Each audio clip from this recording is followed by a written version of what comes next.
I keep saying that I'm not a true crime podcast, and it's true. I'm not a true crime podcast, but when the listeners call, I respond. And so today I'm going to give you the rundown on 2 unsolved murders right here in North Carolina.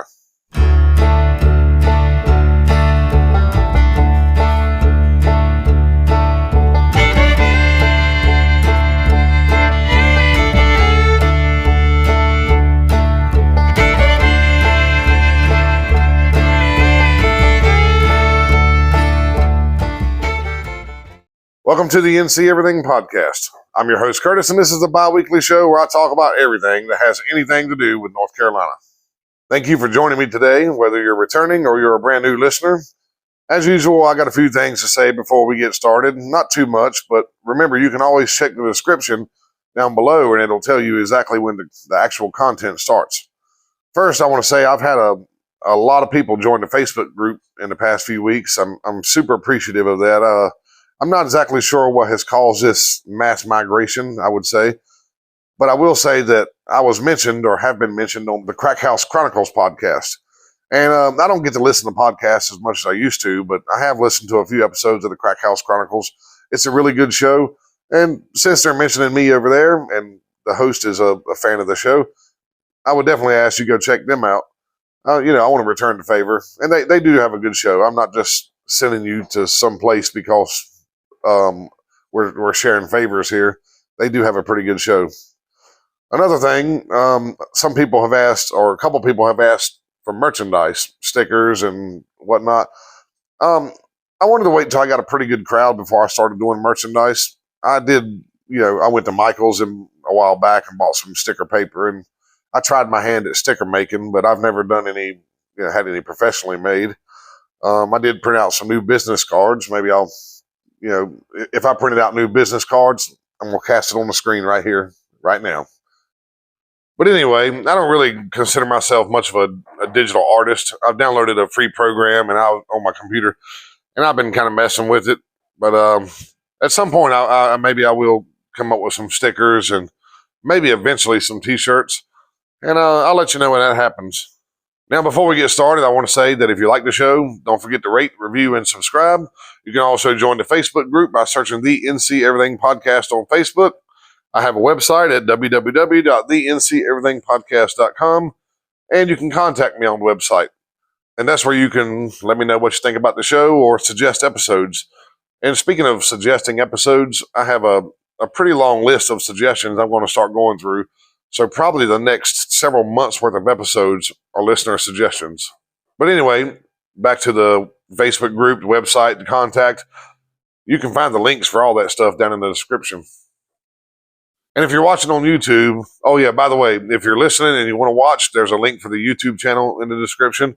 And if you're watching and you'd rather listen, I can be found on most podcast players. But if you're all watching, you can see I'm out here in the welding shop again. It's actually a really pretty day. I got the roll door open out here just off camera. It's a beautiful day. This episode's a few weeks old from the time I'm actually recording it, but we've had some really cold, messy days here lately, so I'm really enjoying this warm weather. I'm sure it won't last very long. But anyway, I didn't come here to talk about the weather, so let's go ahead and get into the episode.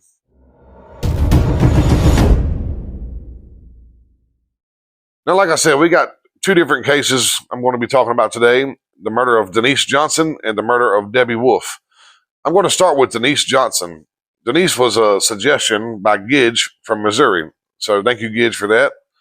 And I do want to say, before we get into any of it, obviously listener discretion is advised. If you have young ears around, I don't cuss too much on the show. Every once in a while I'll drop a little bit, but and I won't be cussing much in here, but we are talking about a murder and the loss of life, and it could be disturbing or triggering for people, so definitely consider that going in. I have plenty of non-murderous episodes that you can listen to, but this is, and I'm going to probably pepper in a few more crime episodes, but this is one that, again, could be disturbing.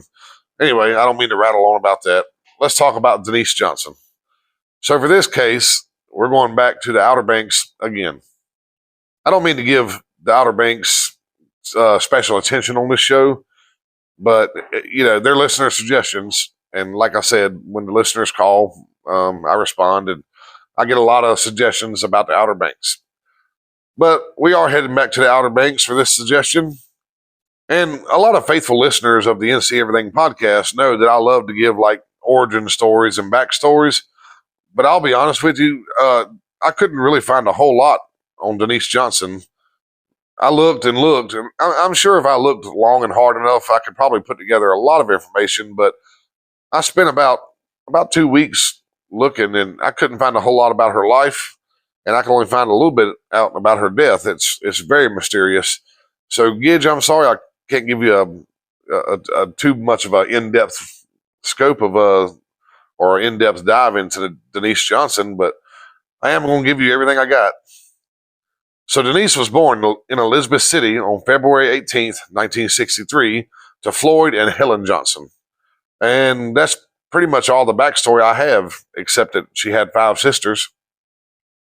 And so let's fast forward to 1997. Now Denise is 34 years old, and she's living in the home that she was actually raised in on Norfolk Street in Kill Devil Hills. In the 4 o'clock hour on the morning of July 13th, emergency services were dispatched to a fire at the home of Denise Johnson. The call came in from a neighbor who had seen smoke coming out of the house. The house, it really wasn't fully ablaze. The fire inside was just kind of patchy and spread out. Firefighters got inside and they found the body of a woman, and it was Denise Johnson. A firefighter named Glenn Rainey carried the body outside, and he started life-saving measures, but Denise was gone. Now, they assumed that this lady had passed from smoke inhalation before they could actually get to her. But once they got a better look at Denise, they realized that this wasn't just a simple case of smoke inhalation. They saw a bunch of stab wounds in her neck, and her hands were also tore up pretty good. Now, later it will be discovered by the medical examiner that Denise had 6 stab wounds in her neck area. Well, after realizing that they most likely had a murder on their hands, they called in the detectives. Well, the detectives got there and they had a look around, and I guess by some reason, something they found or the way the scene looked, they assumed that the case wouldn't take no time to solve at all. I also read that Denise was pretty popular in town, so I guess they figured people would be coming out to tell what they knew, and like I said, they figured it'd be an open and shut case. Now, their initial idea was that someone had attacked Denise and killed her, and then they tried to burn down the house to cover up any trace evidence that they may find. They were also leaning pretty heavily into the idea that Denise knew her attacker. Now, I'm not sure why they zeroed in on that idea, but I have watched a lot of true crime shows and listened to a bunch of true crime podcasts, and a lot of times when they say the victim seemed to know her attacker, there's no sign of forced entry. It seems like the victim let the attacker in. So I don't know if the fire department didn't, I used to be on the fire department. We had to bust down a lot of doors. I don't know if the fire department could just walk in, they didn't have to force their way in. So it seemed that the door was unlocked. I have no idea why the police thought that maybe she knew her attacker. That's more or less what I'm getting at. Now, inside the house, as far as evidence is concerned, there really wasn't a whole lot to go on. The fire didn't really do a good job at burning down the house. It did destroy a lot of evidence. But the thing is, what the fire didn't destroy, the fire department did. Again, we go in with our hose lines and, we're pumping 100 gallons a minute out of those nozzles. You can really tear a place up with a fire hose. And if the interior is on fire, a lot of times, we're spraying water. We're not trying to preserve anything. However, despite the fire and the water damage, there were 59 items of evidence collected inside the home, or in and around the home. And the FBI and the SBI jumped on the case and got right to work. But they really weren't making a whole lot of progress. Eventually, they found out that Denise had been making complaints about being harassed and stalked in the months leading up to her death. This resulted in over 150 people with some kind of connection to Denise being questioned. But the 150 interviews didn't lead to any new leads. Now, let me tell you what I can find out about Denise before the murder. The day before she was found dead in her home, she had been at work. She was a waitress at the Barrier Island Inn, and she was reportedly at work until 11 p.m. on the night of the 12th. Around 1 a.m., she stops at a gas station to grab a pack of cigarettes and a drink. Now, I don't really know what she did in the 2 hours between the time she left work and the time she arrived at the store, but she wasn't alone when she got to the store, though she might have thought she was. The attendant at the store that night, named Teresa Rogers, said that a blonde woman was following Denise into the store, and she said that she, quote, tracked her the whole time she was in there. Well, Denise gets what she came for, and she pays and she leaves. And that's when the blonde woman rushes out the door and chases after Denise, or, continues to follow her. That was the last time Denise was seen alive. Now, I said earlier that the medical examiner found 6 stab wounds in Denise's neck and injuries to her hand. Well, this would indicate that she most likely fought back against her attacker. Further examination found that there was no drugs at all in Denise's system, and there was no sign of sexual assault. There was a elevated level of carbon monoxide found in her blood, which would indicate that she was still breathing when the fire was started. So the official cause of death was blood loss and smoke inhalation. Now, going back to that blonde lady, the police did draw up a composite drawing of this, the description of this blonde lady.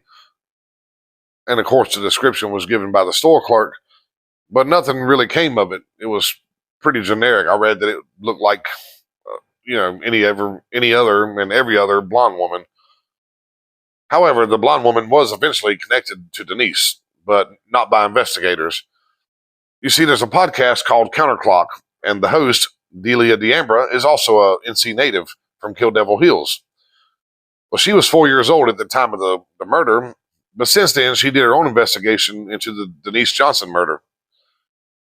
Well, in 2020, Counterclock released a series of episodes on Denise Johnson, and this kind of re-sparked interest in the Denise Johnson case. Now, I actually haven't listened to that podcast series. A lot of times I don't listen to podcasts on subjects I want to cover because I don't want to inadvertently copy anybody. But I think I read that it was a 10-episode series on Denise Johnson. So, Gidge, yes, I want your company here at the NC Everything podcast, but you may want to check out the Counterclock podcast. It sounds like she really put in some legwork on Denise Johnson. But anyway, Delia D'Ambra connected the blonde woman to a guy named Eric. Apparently, the blonde woman dated Eric, and while Blondie and Eric were dating, Eric was in a secret relationship with his next-door neighbor, Denise Johnson. Now, that sounds like a really great lead, but for some reason, the blonde lady disappeared. Even investigators haven't been able to find this woman.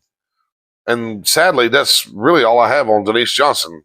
The physical evidence is kind of still out there, and investigators believe that with changing technologies, they'll be able to finally close this case one day.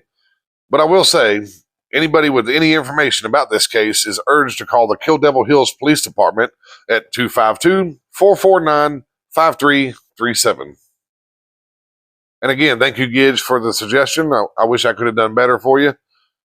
But like I said, go check out the Counterclock. All of you, go check out the Counterclock. And, with enough ears on this case, maybe they can finally solve this thing. I don't think I would have a big part in solving the case, and unless, I directed people to research this case on their own, and maybe something came of it from then. Like I said, the fact that it's unsolved means whoever killed Denise Johnson is most likely still out there. And in a lot of cases, they hurt somebody else, and that person is in prison already for something else. But that person is out there somewhere. And in a lot of cases, somebody knows something. Most of the time, and again, I'm basing this on my true crime podcast listening experience, nobody ever stays quiet forever. Somebody knows something. But anyway, that's Denise Johnson. So now I want to move on to Debbie Wolf.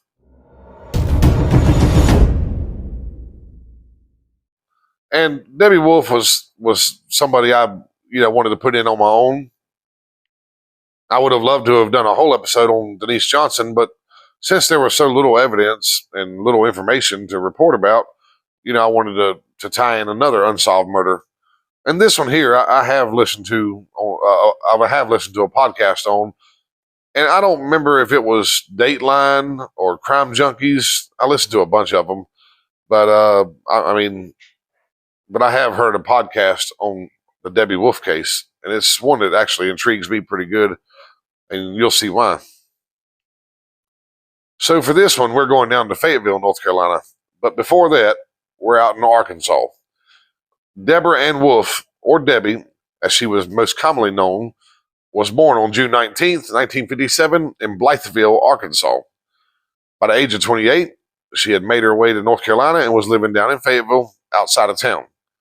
She lived in a isolated cabin, kind of away from the hustle and bustle of Fayetteville, but she didn't live alone. She had 2 dogs named Morgan and Mason. Now, for work, she was employed as a nurse at the Fayetteville Veterans Administration Hospital, which was located on Ramsey Street. And that's the backstory. So now let's jump to Christmas Day, 1985. Debbie finishes her shift at the hospital and she heads home. And that was the last time she was seen alive. There's not even anybody to say that she made it home alive. She was scheduled to be at work the next day at 8 a.m., but she didn't show up. And based on her friends and other witnesses or other interviews, this was really unusual for Debbie. So right away, when she didn't show up for work, her friends at the hospital started to worry. Now let's bring in her mother, Jenny, because she's going to be a really big part of this story. So later that day, Mother Jenny tried to call Debbie, and also out of character, Debbie didn't answer the phone. Well, Mama wasn't wasting no time. She grabbed her friend Kevin Gordon, and they headed over to Debbie's cabin. And I'm sure Mama Jenny had to have felt pretty shocked when she arrived. I mean, Debbie's car was parked at the house, but it wasn't where she normally parked it. And that may seem like a small detail for some people, and maybe I'm just speaking for the people I know, maybe it's a Southern thing, but when we park our cars, we always park in the same spot. Unless we, have some reason to move our car somewhere else, we'll park in the same spot for 10 years straight. I mean, within 3 inches of where we always park it. So for me, there's times I pull up and my wife's car is, 3 feet off from where it normally is. And I notice it, it's something you pay attention to when you see that vehicle in that same spot every time you see it. Anyway, when Mama Jenny and Kevin Gordon were looking around the yard, they saw beer cans laying all around the yard. And I really couldn't find anything on Debbie's drinking habits, but based on her mama's reaction, I doubt she threw her empties in the yard. Also, the dogs were out of food and they were hungry. And when they got inside, the house was more or less tore all to hell. It said that it was disheveled and everything was laying around, and Debbie's purse was nowhere to be found. Later, they'd find it underneath the bed, which, again, must have been out of character for Debbie, since they took note that her purse was under the bed and I guess not on her nightstand or where she would normally put it. Also, a nurse's uniform was found on the floor, but it wasn't the one that Debbie was wearing that day before. Now, that may sound like a really specific detail. A uniform looks like a uniform. But the fact of the matter is, Debbie had a coffee stain on that uniform that she was wearing the last time she was seen at work. Apparently, she had ran into a coworker, and I don't remember if she was carrying coffee or the coworker was carrying coffee, but they bumped into each other. Coffee spilt on the uniform, so there was a distinctive stain on this nurse's uniform. And the most unusual clue found at the house was this really weird and now infamous voicemail on Debbie's answering machine. And if you younger folks listening to the show don't know what an answering machine is, Google it. Anyway, this creepy, eerie message on the answering machine was from someone claiming to be calling from Debbie's hospital. The message said, and I quote, "Hey Deb, missed you here at work today. Just wondering how you're doing. If you're able to give me a call up here at the ward, I'm at 227-007, or give me a call at home tonight. You've been out a lot of days. You made me worried when you missed another one. I just want to make sure you're okay. Bye." Now, just in case you hadn't been paying quite close enough attention and you're wondering why this voicemail is odd, Debbie hasn't even been missing for 24 hours yet, and the caller remarks that Debbie has missed a lot of days of work. This weird voice message, well, that was enough for Mama Jenny. She calls the Cumberland County Police, and they send Captain Jack Watts to the scene. Well, Captain Watts notices a small pond on the property when he got there, but for some reason, he assumed that Mama Jenny and the friend Kevin had already searched the pond. And I don't have any idea why he would think that they already searched the pond or what kind of search he was picturing, since I'm assuming they were both in dry clothes when he got there. But since he made the assumption, he made no effort to go down to the small pond and have a look around. He did, however, have a look around the house like Mama Jenny did, and then he called in the bloodhounds, but this led to nothing. The police department calls it a day, and they leave. Mama Jenny was pretty disappointed in the response. Now, if you think that voicemail was weird, hold on, because we're just getting started. Remember I said Debbie's car was in the driveway, but not in her normal spot? Well, as you may assume, the seat was also slid all the way back. It wasn't even close to where Debbie would have said it. Now, back to Mama Jenny. So she calls in her own dive team. Now, I know you may be thinking, like, who is this lady who has a dive team on call? But it's not like that. Apparently, the family friend, Kevin, was a diver who was trained in search and rescue. But even though he was trained in search and rescue, I didn't find anything that he made any indication that he had already searched the pond that day when the detective showed up. Anyway, Kevin has a few diving friends, so Kevin calls in Gordon Childress. Well, they go down to the pond on January 1st of 1986. This was 7 days after Debbie was last seen. Once they got in the water and got below the water surface, they saw drag marks in the mud at the bottom of the pond. Well, they followed these and found a barrel about 30 feet from the bank in about 5.5 feet of water.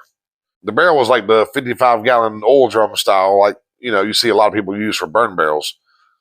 Well, inside the barrel was the body of 28-year-old Debbie Wolf. The police were called back out, and there was conflict right away. The police department claimed that there was no way that Kevin and Gordon saw drag marks in the mud because the pond floor was covered in moss. Now, maybe the divers were lying, maybe the cops were trying to cover their ineptitude. I don't know. The police's theory was that Debbie had gone out to feed the dogs or play with the dogs, and she ended up tripping, falling into the pond, and she got disoriented and drowned. That seems like a far-fetched idea. There's not even any mention of how she might have ended up in a barrel, but we'll get back to the barrel in just a minute.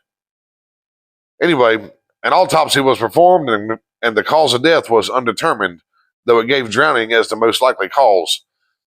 The thing about the drowning cause of death, there was hardly any water found in Debbie's lungs, and she didn't look like a normal drowning victim. And a normal drowning victim, and this could be disturbing, but a lot of times they have like this look of horror on their face because they're drowning. You hear a lot of people say, well, it looks like they're sleeping. That's not the case with drowning victims. Usually they look very scared. And that wasn't the case with Debbie. Like I said, she looked like she was sleeping. She, looked really, really peaceful, not like she was fighting for her life at the last second.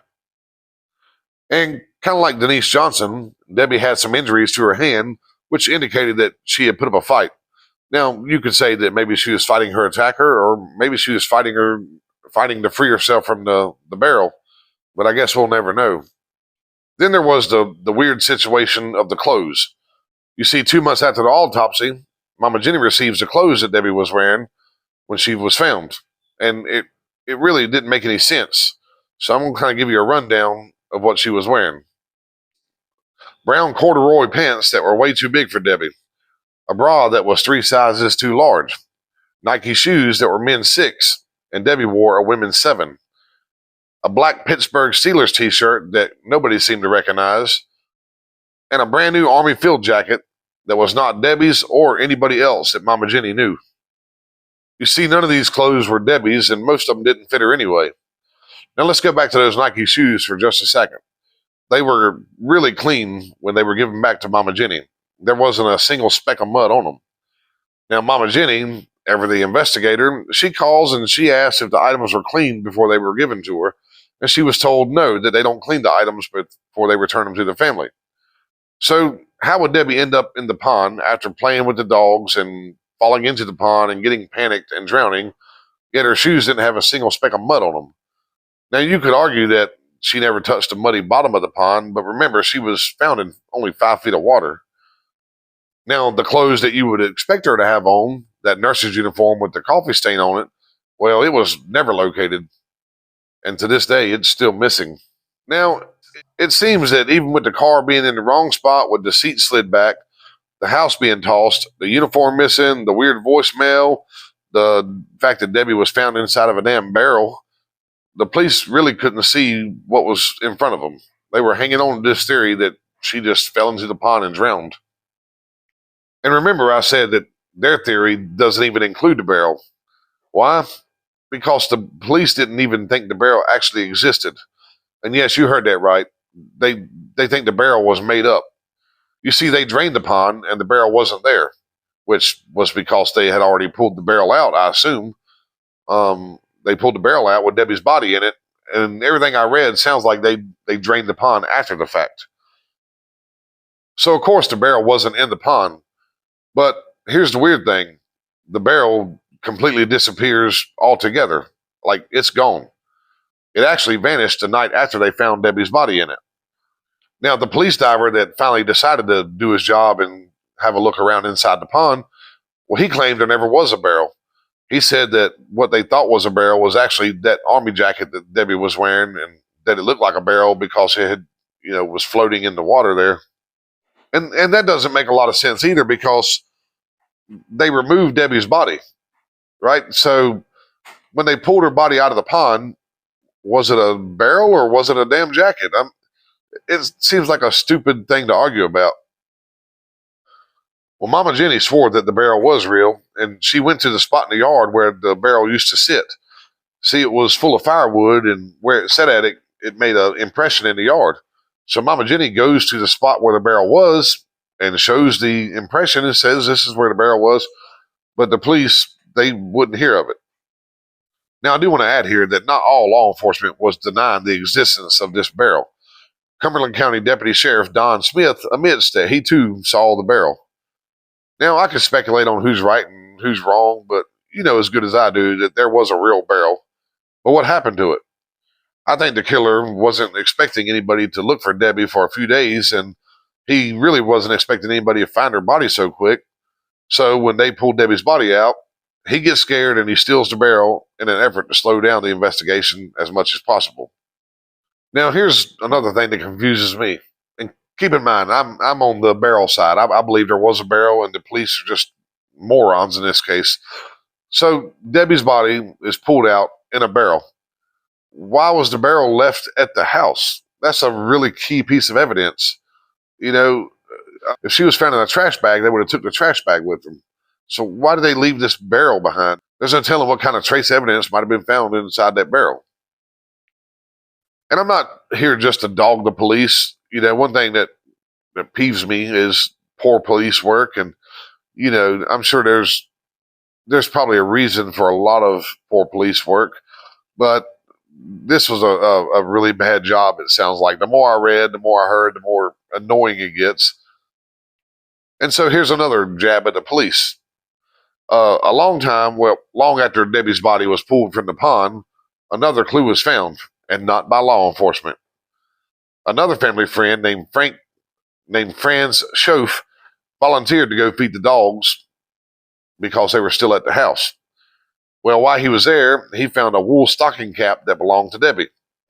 I couldn't find the actual date of when this stocking cap was found, but it was on the other side of the pond from where they pulled the barrel out. And not only was it on the other side of the pond, but at the time, there was a real thin layer of ice on the pond, so it didn't float over there. Somebody threw it over there or carried it over there. And I've seen pictures of this pond. I'll try to post links to the pictures. It's not a huge pond that you may find in like a city park or something. It's more like a little tiny watering hole that you might find in a cow pasture. You could probably throw a rock clear across to the other side. Anyway, let's keep working through the evidence. Again, there was that weird voicemail. I didn't say a whole lot about it a few minutes ago, and unfortunately, I don't have a whole lot to say about it now. Apparently, investigators found the man who left the message and cleared him. I'm sure there are more details about this guy somewhere, but I couldn't find them. I would love to know why he called and left that message. Debbie hadn't been missing 24 hours, and he said, "You've already missed a whole lot of days of work," which absolutely was not true. Now, he did say something about, call me in an award. Perhaps there was, you know how hospitals are. They get pretty sizable. Maybe he hadn't seen her in a few days and he heard she'd been sick, so he assumed she had missed a few days of work. But I don't know. Then there was another man that the investigators found, and I couldn't find his name, but he and the man who left the voicemail were attracted to Debbie, and apparently they both made advances to Debbie. My sources say this other man, the guy who didn't leave the voicemail, he was a lot more aggressive about his advances. The second man was questioned, cleared, and immediately left North Carolina. He got the heck out of here. Again, I watch true crime shows and podcasts, and that's pretty suspicious in itself. Well, they've been working the case since then, and that's all I have on the murder of Debbie Wolfe. Now, Mama Jenny worked until the day she died to try to solve her daughter's murder, but nothing ever came of it. And I don't think the Debbie Wolfe murder is a cold case, really. There's been armchair detectives and a lot of private investigators working on it all these years. So there's still a chance that it could be solved. Now, like I said about the Denise Johnson murder, the person who killed Debbie Wolfe is still out there somewhere. I mean, there's a chance he could be dead, but a bigger chance that he's in prison or he's still in Kill Devil Hills, just chilling out. For me, I'd really like to know what happened to that burn barrel. I mean, kind of like the killer, it's still out there somewhere. It could be laid in the woods rusting. It could be in the back of somebody's yard being used as a burn barrel to this day, but it's a metal barrel. That barrel is out there somewhere. In fact, I would say that there's probably a better chance that the barrel's still around and alive, I guess you could say, than the actual killer, But you never know. I mean, you go to a junkyard, you go to a landfill, there's a million burn barrels. But even then, it's still out there somewhere. It won't ever be found, but it kind of infuriates me that key piece of evidence was lost, but it didn't just vanish. And even if they found the barrel, they knew for a fact it was the barrel from the Debbie Wolfe murder. I don't think there's any evidence that could be gotten from it now, but I would still love to know what the heck happened to it. Anyway, that's the unsolved cases of Denise Johnson of Kill Devil Hills and Debbie Wolfe from Fayetteville. Thank you again, Gidge, for suggesting Denise Johnson and inspiring me to cover Debbie Wolfe. Anyway, if you like the show, don't forget to subscribe, rate, and review. You can contact me by using the link below and tell me what you think about the show. And don't forget to join the Facebook group if you want even more NC Everything podcast content. Now, it's a beautiful day outside. And I should probably sit here and do some more recording, but it's going to be hard not to try to enjoy some of this day. I know this time of year, it ain't going to be this pretty for very long. So I'm going to get out and find something to do. But for you guys, I'll talk to you in a couple weeks.